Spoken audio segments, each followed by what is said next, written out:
And it was posted in accordance to the Texas Open Meetings Act.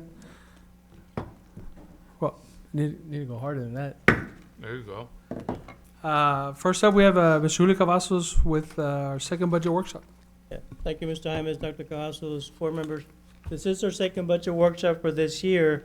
These numbers are still preliminary, and they're going to change some, not as much as they changed from last budget workshop to this budget workshop.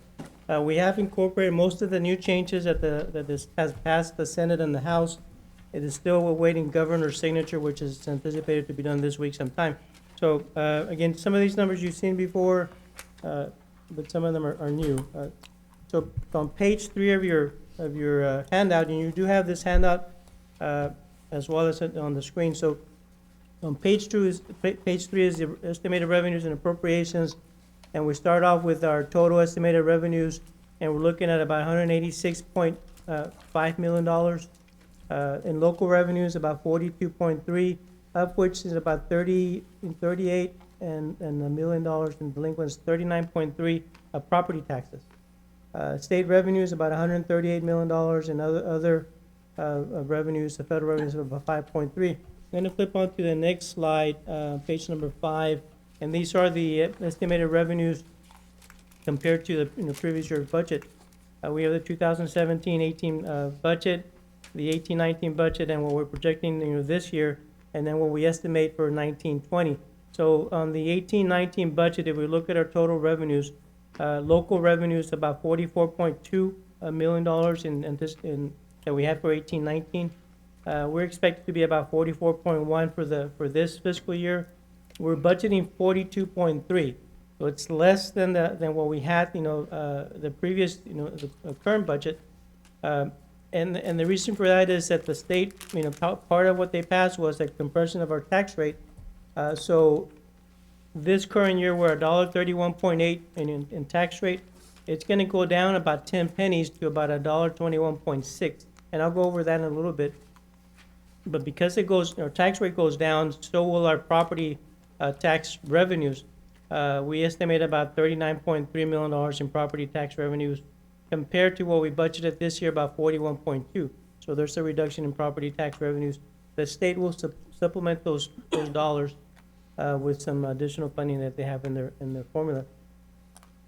For the state revenues, and we're looking at a total of about $138.8 million compared to what we budgeted, about 126.5, for this year. Again, this year is a 10-month year because we're ending June 30th, so we're projecting to be about $120 million for this, current year. But if we compare, the 138 to what we budgeted last year, about 126, it's about a $10.3 million.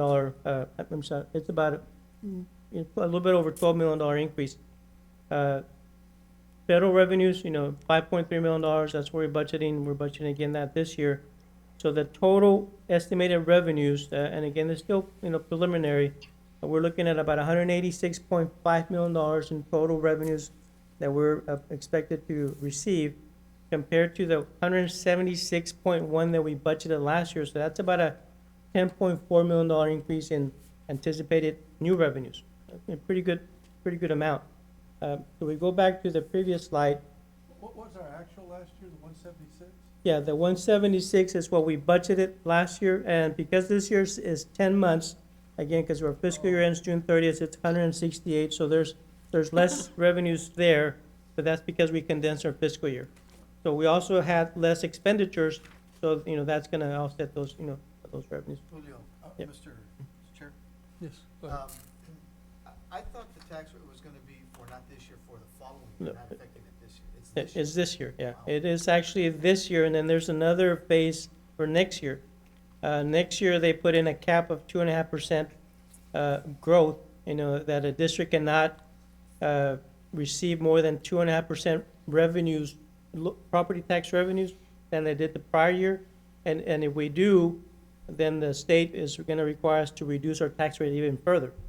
But that starts in 2020. So, and if you're gonna discuss, I'm sure you're gonna discuss it a little bit, but all the change that was happening with the legislation, I was assuming that it's for next year, not for this upcoming September. Yeah, no, it It's this starts September. actually September Wow. 1st. Yeah, all of these changes, and there's some for next year, but most of them are gonna be September 1st, 2019. So it's for the biennium, right, so it starts, September. Thank you. So, we'll, I'm Yes, sorry, sir. back a minute, would you? So our estimated income from property taxes is down? yes, because of our tax compression, because our tax rate is gonna be lower. Okay, okay. Yeah, and I'll show you that in a little bit. Well, actually, we can go right there, it's the next page, page 6.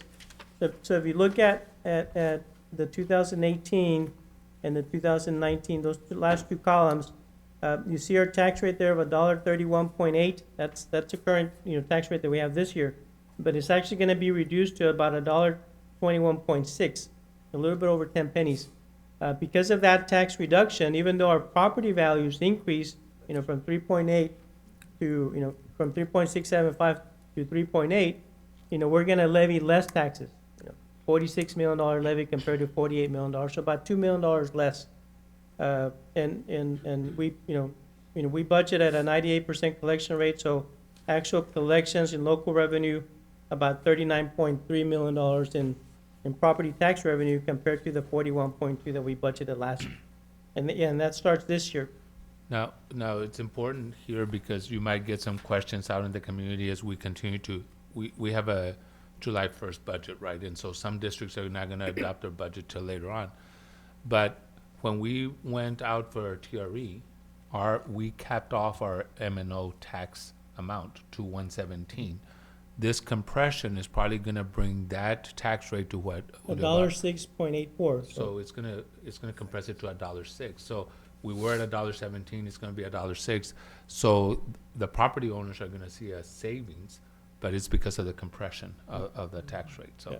So that was a big initiative by the governor to reduce property taxes, and so this is the way that they did it for this year. And the cities also have some tax legislation on their part as well. So we'll see some tax reductions on the city side as well.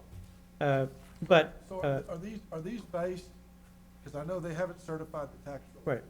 So these are based on their estimates that they've given you? Right, so they, the appraisal districts gives us some preliminary amounts. They start in May and then June and then they're certified in July. This number, that $3.8 million is adjusted to where I think it's gonna be, in July. Because, there's some items that are still under the appraisal review board that, get taken off of the appraisal roll. And based on historical data, I know more or less what that percent is gonna be. So I went ahead and plugged that percent. So that $3.8 billion taxable value, I've adjusted that to where I think we're gonna be at certified in July, which represents about a 4.5% increase over last year. But yeah, no, we do get different numbers. Now, that 4.5% increase, Hmm? a year from now, it'll be capped at 2.5, right? So even, now, that's true at the city level too, which they fought pretty hard, all the municipalities, they'll be capped at 3.5%, so. Yeah. So those, yeah, so those some big changes. The state did change, quite a bit of items in our funding formula. This being one of them. And of course, they said, we're gonna compress your tax rate, but we're gonna supplement those dollars with state dollars, right? So we don't lose any money. How do they decide how much money they're gonna give us? It's all based on the funding formula, so it's, it's based on our enrollment, on our average daily attendance, this type of special populations that we have, the taxable value that we have. Because I remember there was a deal where there were several different formulas they were talking about using, that some of them were not gonna be beneficial to districts like ours, so we came out with a system that was equitable to us. Yeah, I mean, it was, I think better than what we expected from the initial discussions that they had. Because they were thinking of, they did away with the cost of education index, the CEI, which, plays a big part in our funding, but they added additional funds in other programs. So that brought our revenues up. So, we're pleased with that. I mean, there's some other districts that fare better. There's some other that fare worse. But 10.4 estimated revenue increase for us for this year. So for some districts, the state put in a hold harmless, that they couldn't get less than 3% less than what they got the prior year. But there's some districts that didn't get anything, Yeah. right? And so based on the new funding formulas and so forth, so we lost the CEI adjustment, but we gained it in other areas. So we fared, moderate, I guess, but we fared well compared to other districts that didn't fare well at But all. is this a one-time fare? No, it's Yes, I from mean, here on out. it's supposed to be sustained by the state as we move forward, right? And, but again, that changes every 2 years. I mean, so, if they put too much money in this year and they say, well, we need to recoup some of that, well, it's gonna be for, until 2 years. Because this is different from, and you'll talk about that in a little bit, from the salaries, because that's a one-time. Well, no, the salaries are there, for, No, From the this point- increase, the increase that they're wanting, that's a one-time thing, because after that, it's gotta be part of our budget that we have to incorporate. but it's gonna be there, so the amount that they give us for salaries is gonna be sustainable as we move forward. I mean, there's no new monies next year, but the money that we get this year is gonna be It's there gonna next be year as from well. here on out. It'll be from here on out. It's not a one-time, Oh, so it's, they're gonna continue to provide those the financial resource for us? yes, yeah. For whatever salary increase we give this year, that money's gonna be there. Really? I thought it was a one-time. Yeah. Good. But, so yeah, there's some changes to our revenue. And I'll go over some of those, legislative items in a minute. So we go back to the page number 3 where there's the recap of the revenues and appropriations. So that's more or less where we come up with $186.5 million. Again, a $10.4 million increase. We look at where we started last year, in our revenues, about $176 million, and then we add any items to that. We have, staffing guidelines, about $470,000 in new staff. That's a net. The pre-K for all program, that we're gonna implement for all students, even the ones that are not eligible for pre-K. Staffing is gonna be about $560,000. The dyslexia program that, Sean talked about a little bit earlier, and Lori, the staffing there is about $174,000. Compensation panel adjustments, that we review on an annual basis, about $174,000. Property tax insurance increase, about $50,000. That STEM initiative that we discussed last week, the Discovery, that's gonna be about $350,000. Security and school resource officers, about $750,000 that we're budgeting out of this year. So, taking that and adding those numbers, gives us about $178.6 million in total estimated appropriations, which gives us a surplus of about 7.9. Health insurance increase, we just received an estimated amount that, from our consultant as far as, the increase to our health insurance, and they're projecting a little bit over 10%, but we have some additional monies in there that we think we can bring it down to a little bit, maybe about 8.7, but that's about $1 million impact to our budget. What's our loss ratio? I can't tell you off the top of my head, but it's probably in the upper 80s.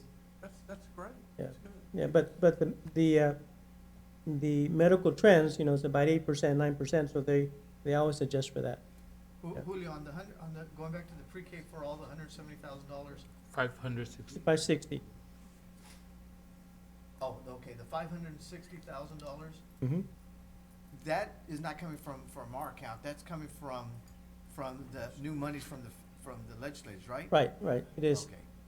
And I've incorporated, that additional revenues in there as well. So, yeah, so those are, because of the state-funded and new allotment for kinder to third grade students, ADA, that's gonna generate some additional monies for us, and that was intended really to be the full-day pre-K program. So just that part alone, for us, it's about $2.2 million. But we already have a full-day pre-K program. So with those monies, we felt that doing a pre-K for all, we could absorb those dollars. So we incorporated that into the budget. But it's already part of the estimated revenue. Now, what's important there is that there are some districts that don't have full-day pre-K. And so they're not getting additional funding for that.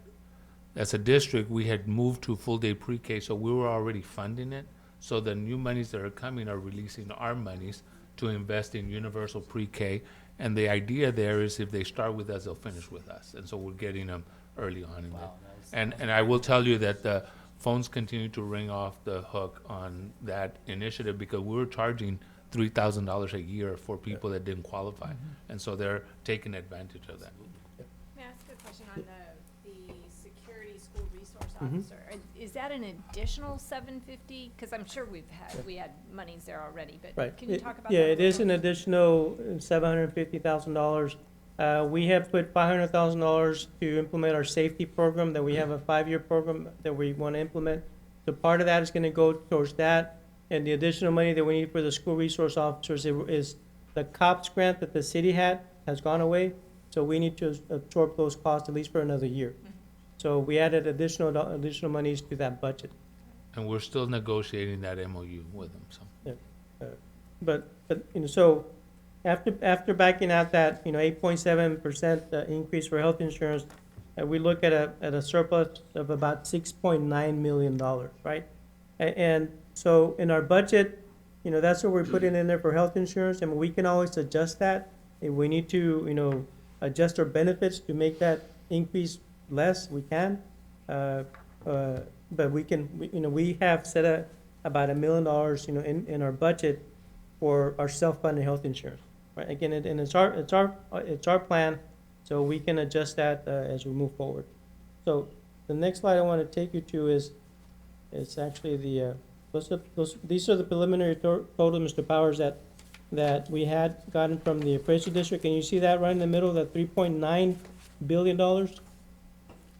That's what they came out originally, but I adjusted that to about 3.84 already, because I know that number's going to go, that number's going to be reduced based on the review boards, whatever actions they take. So I've adjusted that already. Okay, so compensation, and this is for discussion purposes, some salary increase scenarios. So I have 4 different scenarios here. So the very top number there is really what our beginning year teacher is. And I have 4 columns there. The first column there, if we were to do an increase of $3,500 for the starting teachers, that will bring them up to $51,500. That's starting teachers with 0-year experience.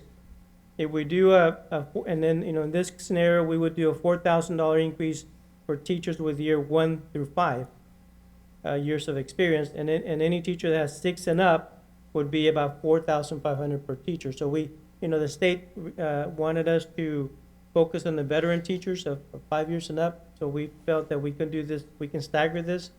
We would certainly comply with that. So what does that $4,500 increase to teachers is? It's about an 8.3% increase to them, which is a pretty good increase.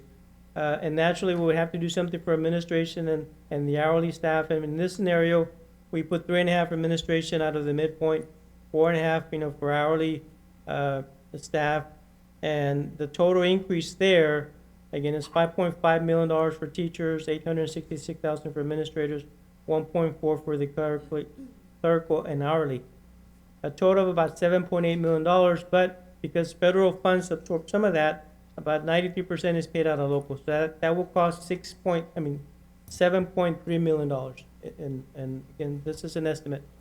So that's, scenario number 1. The second scenario there is, what if we do a 3,000 increase to new teachers? That will give us to $51,000, for beginning teachers, $3,500 for teachers with 1 through 5 years of experience, and $4,000 for 6 and up. So the $4,000 translates to about a 7.4 increase. And if we do that, then we do 3% for administration, 4% for hourly, and the number there, it comes out to about $6.4 million in total paid out of our local funds. And so another scenario is, and the reason that we have different scenarios here is that, we're still reviewing our budget. Certainly, we want to be competitive with what we do. Other districts really haven't come out as far as what they're doing. We do have a meeting, superintendent's meeting on Friday at South Padre Island, and we're going to go to that meeting, and I think some districts will at least start telling us what they're doing. And I think everybody wants to know that. I called 3 or 4 of them, and they didn't have anything. Julio, I have a question on any of these options, or every single one of those options. So let's go with option, the first one that you had, which was a seniority, teacher is $4,500. Right.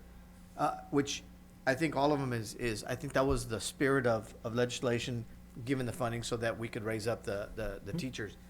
But if we look at what we normally would give the teachers every year, let's just say it's a $1,500 increase. So if we give a $4,500 increase, and that goes for, if we go option 2, which is 4,000, you just knock off 500 in each one. Right. So if, let's just say we choose a 4,500, and I know it's very preliminary, but for the sake of this conversation, $4,500 increase, but we normally give a cost of living increase of, let's say, 1,500. So really what we're giving them more is gonna be $3,000, not necessarily the 45. And that's my rationale, and then you kind of, tell me if I'm Yeah, I looking at it mean, wrong. But if we wouldn't have gotten any of this funding, and the state would have level funded everything, we would have probably, because we want to make sure that our teachers are taken care of, we would have given a cost of living increase anyway. Yeah. So that cost of living increase would have been, let's say, $1,500. So that was going to be, we were going to provide that anyway. Mhm. So if we're giving them $4,500, but we kind of had calculated giving them 15. Really, the increase that they're going to be seeing is going to be 3,000. If we go option 2, it's going to be 2,500. If we go option 3, it's going to be 2,000, and then option 4 will be 1,500. Yeah. Does that kind of make sense? Yeah, I mean, yeah, assuming that we were planning to give a salary increase, which, we typically do. We have not given one. Right, in yeah, 15 we had years. not. So for this year, based on whatever funding is available for next year, it would have been a limited amount, probably $1,000, maybe even less than that, because the funding was not available for us to give that a $1,500. So, And I think it's important, and it's a good point. On the next page, you see what we have given to teachers in salary the last 3 years. And so it was in 16, 17, it was 1,300, 17, 18, it was 1,200, and 18, 19, it was 1,100. Well, I just threw that But number just out as as an a idea, Sure, but yeah. I thought that was Direction, important to see yeah. what we've done in the last 3 Yeah. years. Yeah. And So- now, my question isn't to go against anything. I was just the rationale behind it. I mean, regardless, whatever option we're taking, I think it's going to be a great Year for them. a great year for these teachers, and I think it's about time. Yeah. So since it's just kind of in a workshop, I just kind of Yeah, but you're right on your, rationale that if we would have given $1,000 anyway, but we're gonna give 4,000, so it's really, $3,000 $3,000. additional to what we would have done. So there's a couple other options there. Julio, Eh, I got a question, and make sure I understand this, because I'm sorry, because it's probably pretty obvious to most people. But with regard to the 6 and up, so somebody who's been here working or teaching for 15 years will get the same increase as somebody that's been here 6 years? Actually, every time we've done a cost of living, everybody gets the same amount. I know, it just seems like somebody that's been here 15 or 20 years ought to get, Yeah, it's a hiring schedule that we adjust every year. So in the past, if you look at the next slide, Is that something the district by district decides, or? yeah, It's pretty uniform to do the same amount for the whole hiring schedule. So it's pretty much how pay increases are done and cost of living and where throughout would you throughout- stop if you do it? Would you have it at 15 and then at 20 and then at 25? Well, Well, then- you would think, though, I mean, it's like in most businesses, somebody who has more experience and more years gets paid more, because they produce more, and there's some payment for that longevity to me, it just. Yeah, most districts do an across-the-board increase, but there are some that do a percent. So they give a percent of your salary, and if you're at 15 years, then you're at $60,000, and you get a 4% increase, then it's 4% of that. I mean, there's limited districts that do that, but I think there are some. So we go back to what we did, for the previous years, Dr. Cavazos was mentioning, the $1,100 increase for 18-19, that was across the board, $1,200 for teachers and $1,300 the previous year. Those were all across the board increases to staff. Those weren't Staircase. incremented into, yeah. No, there were not. The reason we're doing that this year is, again, because the state wanted us to focus on the veteran teachers. And again, this is options, and we can always come back with an option. Okay, we do something for year 5 to 10, then we do something for teachers 10 to 12, 10 to 15, 15 to 20. We could do that Now, as well. now, the other thing that you could do is say, stay within that range, but do a percent of their salary. And so you might say, we're gonna do a 6% raise based on their salary point, but don't spend more than $6.4 million. And so then everybody gets a different amount, because it depends how much you're earning at the time. Well, I'd like to visit with you maybe later about it. I don't want to prolong this, but I just think it's highly unfair for a teacher who's been there 18 years to be making, getting the same increases and basically just a small gap between that person and It somebody is a small gap. that's been there 7 years. I don't see the, Well, I guess to Art's point, to solve that, it goes on a percentage rather than a flat fee. yeah. Yeah. And we can show you what a percent does. Yeah, I'd like to look at that. Sure. But I mean, I realize we've got to be competitive at all levels of service to attract the teachers we want. Right, So- because keep in mind that other districts that do a flat increase, right? Their 6-year teacher may be earning more than our 6-year teacher now, because we did it on a percent, and they gave a $4,000 across the board. Does Yeah. that make sense? Yeah. So that kind of throws off Yeah. some of the scale as Yeah, well. I So think that's the flip side of that Yeah. scenario. And that's why we, look at, what other districts are doing, because we certainly want to be competitive and, to be able to attract the most qualified teachers. So I'm anticipating to see what they're doing on Friday, and hopefully some of them will at least, give us an indication of what they're doing. So that's what we have, 4 different scenarios, and again, the last 2 scenarios is really $500 less than the previous one. So, on the last one, our beginning teachers will be, on the second to the last, our 0-year teachers will be 50,500. Starting, a $2,500 increase for them, and 3,000 for the 1 to 5, 35 for the 6 and up. The last column is $50,000, which is a $2,000 increase to starting 2,500 for the 1 to 5 and 3,006 and up. Again, the dollar amounts there is gonna be, about $700,000 less per column. I think we can fall somewhere in between, as we move forward and finalize some numbers, but just kind of we wanted to toss those numbers out, for the board to start looking at. Julio, I'm sorry, just one last, what, this increase or how that's gonna be occurring, that's gonna have a rippling effect in various ways. One, for a lot of teachers that were thinking about retiring, they're probably gonna stay on board a little longer, because 1, it's more money. 2, it adds to their 2.3 Absolutely. when on their income. So I think it's gonna be a positive. And then the second part is individuals that weren't on the verge of retiring, but on the verge of maybe going into another profession or doing something else. Hopefully, that'll keep them in this profession a little Yeah, longer. absolutely. I think, people, when they're looking at an additional $4,000 per year, and they're looking at their best 3 or 5 year average, they're gonna think twice about retiring now or waiting 2 or 3 years down the road, which is a good thing, right? You have more experienced teachers, with us.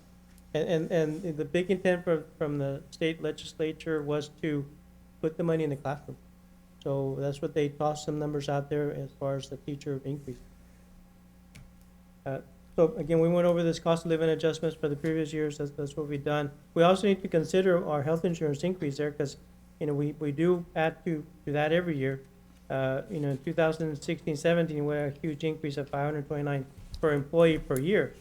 Last year, we adjusted at $160. This year, it's gonna be another 8.7% increase, so that's part of the teacher compensation. And when we're looking at the total package, we need to look at that compensation plus the new increases, and that's pretty much what the teachers and the other staff would get.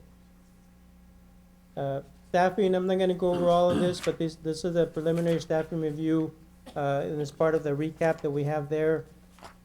We do have,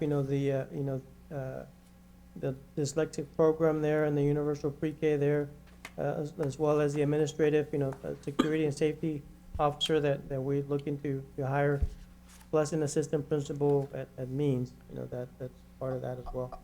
Julio, I just wanted to go back, and I know you said it, but I just want for clarification purpose.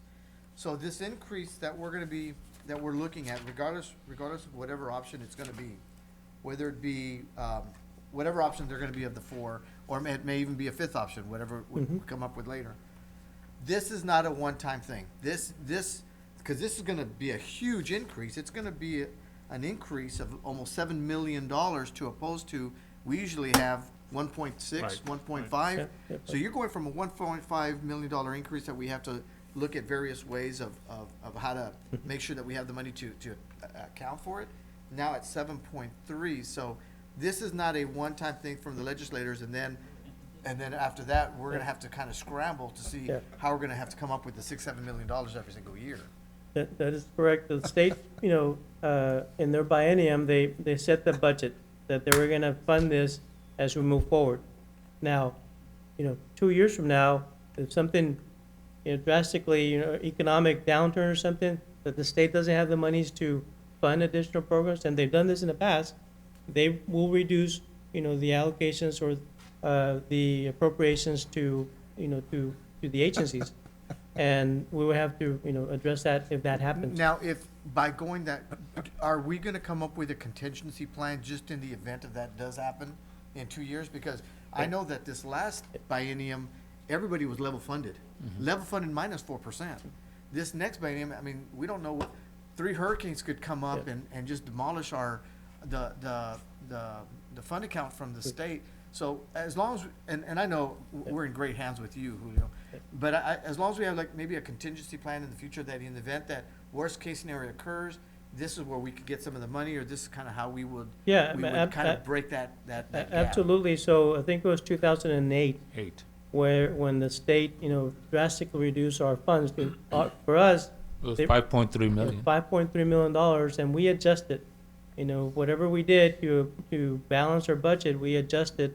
And at that time, we had to do an incentive pay for early retirees to reduce our staffing levels. So we did that. If it happens again, we would do a similar approach. But if you remember, one of the stands that we took was no one would lose their job that was eligible to work, but we did incentivize people to retire early or to leave, and so that balanced our budget. So yes, definitely, there always has to be a contingency of some kind. So these are, that's the staffing levels, and went over that. This is just the federal funds where we anticipating adding there about $315,000 worth. So some of the legislative items, that just gonna wanna brief the board on some of these things. The change in the basic allotment, and I think maybe some of you have heard that the new basic allotment is now gonna be $6,160 per student. The old basic allotment was $5,140. So some of you have heard that the state increased the funding by over $1,000 per student. Well, they did in basic allotment, right? For us, so this is our calculation here, right here. The new basic allotment is $6,160. The old basic was $5,150, but this cost of education index that we had before adjusted our basic allotment, to $5,760. So, so our adjusted basic allotment last year, this year, and in previous years was $5,760. So the increase here for us was only $400 in the basic allotment.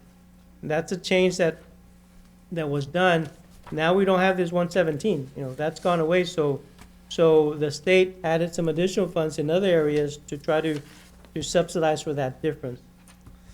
Just want to kind of show you that. That's the way it's done. Can I ask a question about that? With Yes. those calculations, were some districts at different levels? Like some could have been at 6,700 and they lost money now, and was yeah. everybody? Yeah, probably nobody was over 6,000. I think the highest cost of education was 1.20. Okay. So they might have been at 5,900. Right. But So everybody looked at, okay, all right. Julio, will there be some districts that don't give an increase to teachers at all? Is that the discretion of the board and the ISD? I think it is, I mean, it's a discretion, I mean, so, you know, as Dr. Gauss mentioned, there's a whole harmless there of 3%. So, you know, the state said, you know, is basically saying, we're not gonna, if you had anticipated reduction in revenues, we're gonna hold you harmless to a 3% increase. So there'll be, you know, they'll get at least a 3% increase in revenues than they did the prior year. So I think with those revenues, they will probably do something for their staff. Yeah. Yeah. So some other changes here, you know, the state also changed our special education mainstream, the weight increase, you know, from 1.10 to 1.15. So it increased, you know, there are some additional special education dollars there. The dyslexia allotment, it's a new weight of 0.10 multiplied times the number of children that are served. So again, we have 580 students, you know, at 0.10 of 6160, which is that's the multiplier. It's $616 times 580 students, gives us over $350,000 of revenue. The compensatory education allotment, there's a range of, you know, 0.225 to 0.275 that are going to be applied to the education of disadvantaged students. We currently have about 14,830 students that are education disadvantaged.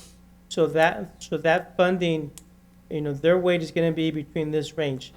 And in my projections, you know, I'm using the lower range because it's going to be based by census block.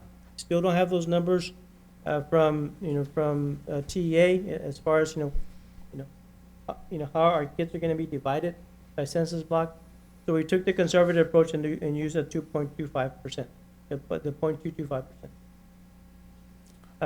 But if it comes in at 0.250, what does that do to the funding? Just to give them an example. Yeah, so right now, our compensatory education dollars are about $20.8 million. Using that 0.225, if it comes in at 0.250, it's probably an additional $1.5 to $2 million more. So that's important because what we're doing is we're at the very beginning of that range. And so we're staying at the very conservative. We're at minimum going to get that. But if it comes anywhere closer to 0.275, then it's generating additional funds. And of course, it's additional funds for the district. But that is still in limbo, and the agency has not released those numbers.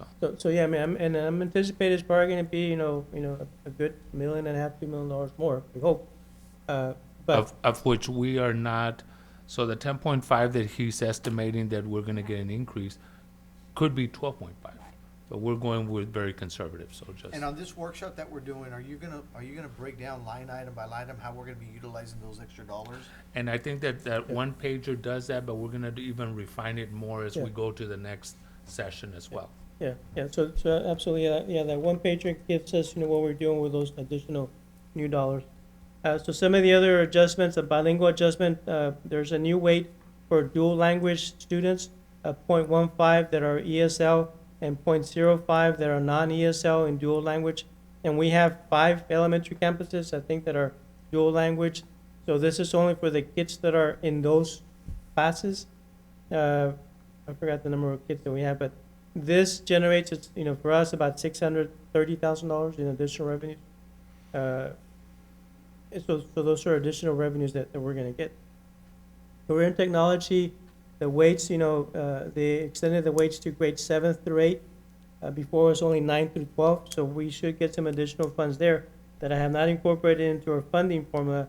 Still need to know what classes are gonna be qualified for that CAPE funding in that grade level. So a couple of things that come into play there is, number one is, what classes will they count? And then secondly, does it require to have a certified teacher? And if it does, then we're gonna have to impose our District of Innovation initiative to certify those teachers so that we can get the weighted funding. But that's not built into the 10.5 that he's predicting we're gonna get extra. Early education, that's a new weight of 0.1 for each education disadvantage and student in their average daily attendance in grades K through 3. And a weight of 0.1 for each student in a bilingual program, so a student can get both weights. And this is what the state has been saying they're funding the full day pre-K. They're doing it through this method, and just this alone, for us, it's about a $2.2 million additional dollars. And we already have a full day pre-K, right, because we're funding it. So, that's what we felt that, we can do a pre-K for all and use some of these dollars for that. That's what we're doing now. Can I ask a question, just as you switch the page? Mhm. On this, so you're basing the numbers off of last year's numbers, who were in the educational disadvantage, et cetera. Right.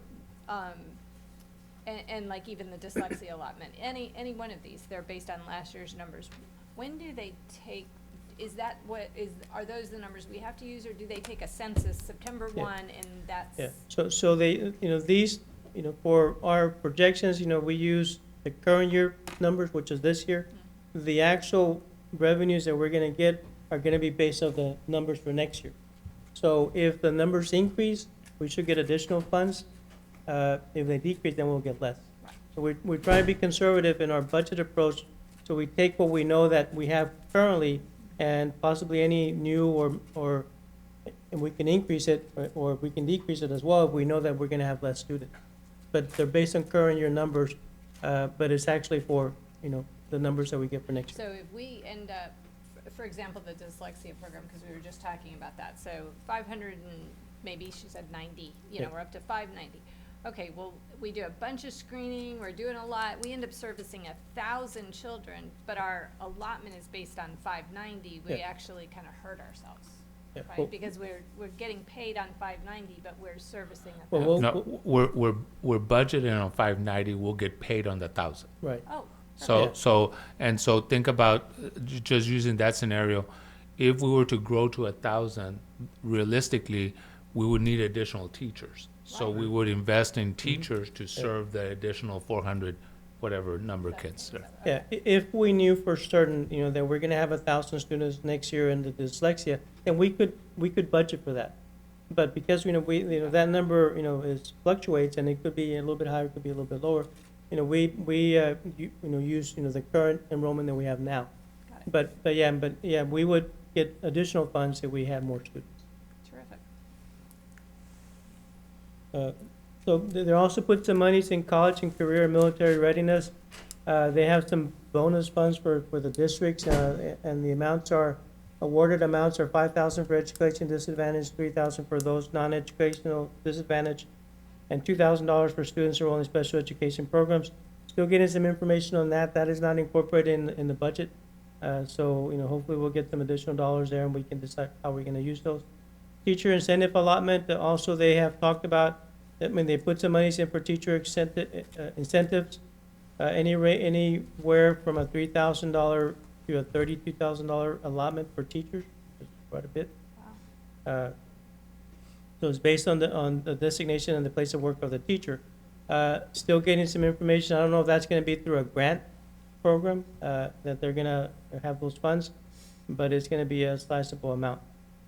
Safe and secure schools, Senate Bill 11 authorizes the Commissioner of Education to provide an annual allotment for every student in average daily attendance. And I saw some numbers just today that they have like a $9.60 per student per ADA.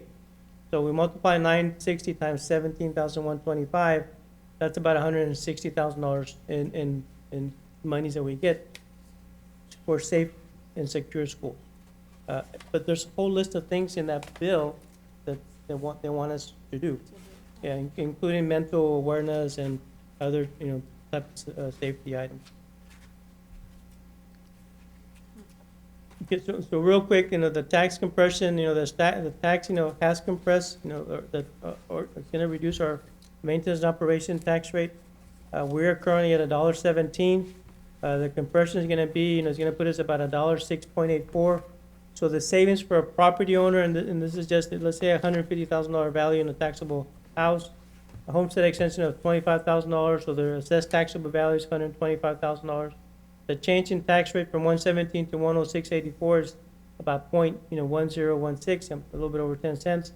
So the savings on that for that taxpayer is $127 per year from this point forward, right?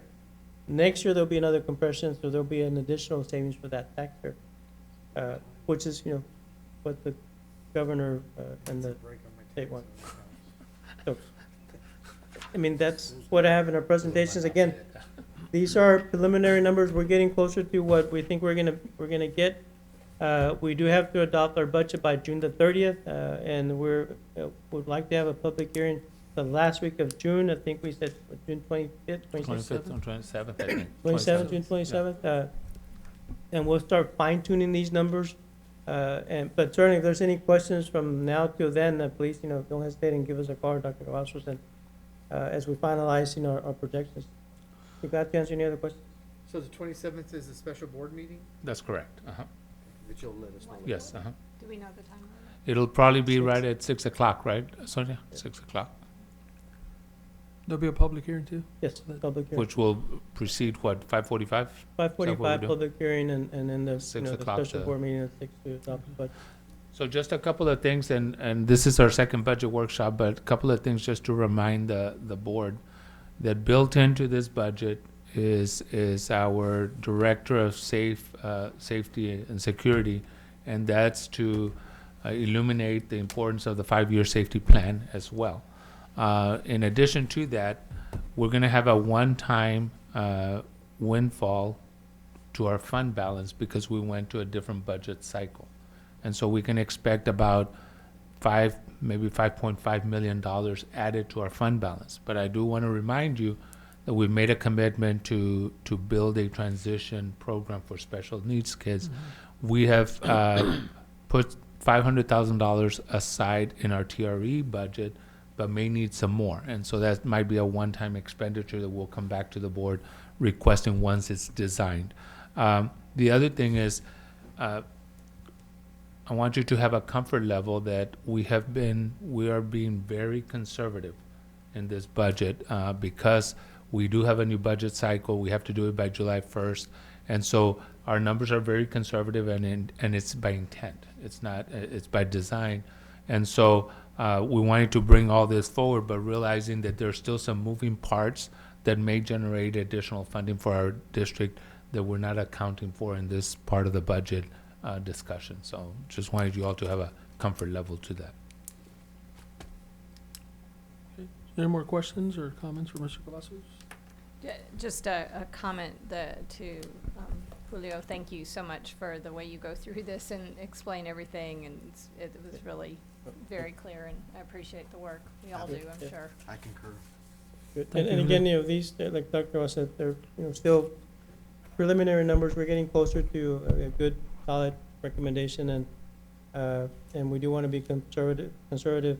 If we have to come back with the board, because, there's some additional revenues, we can always do it through a budget amendment, Right. after the year. All right. Well, at this moment, we're going to adjourn to close our executive session pursuant to Texas Government Code Sections 551.071, 551.072, 551.074, and 551.082.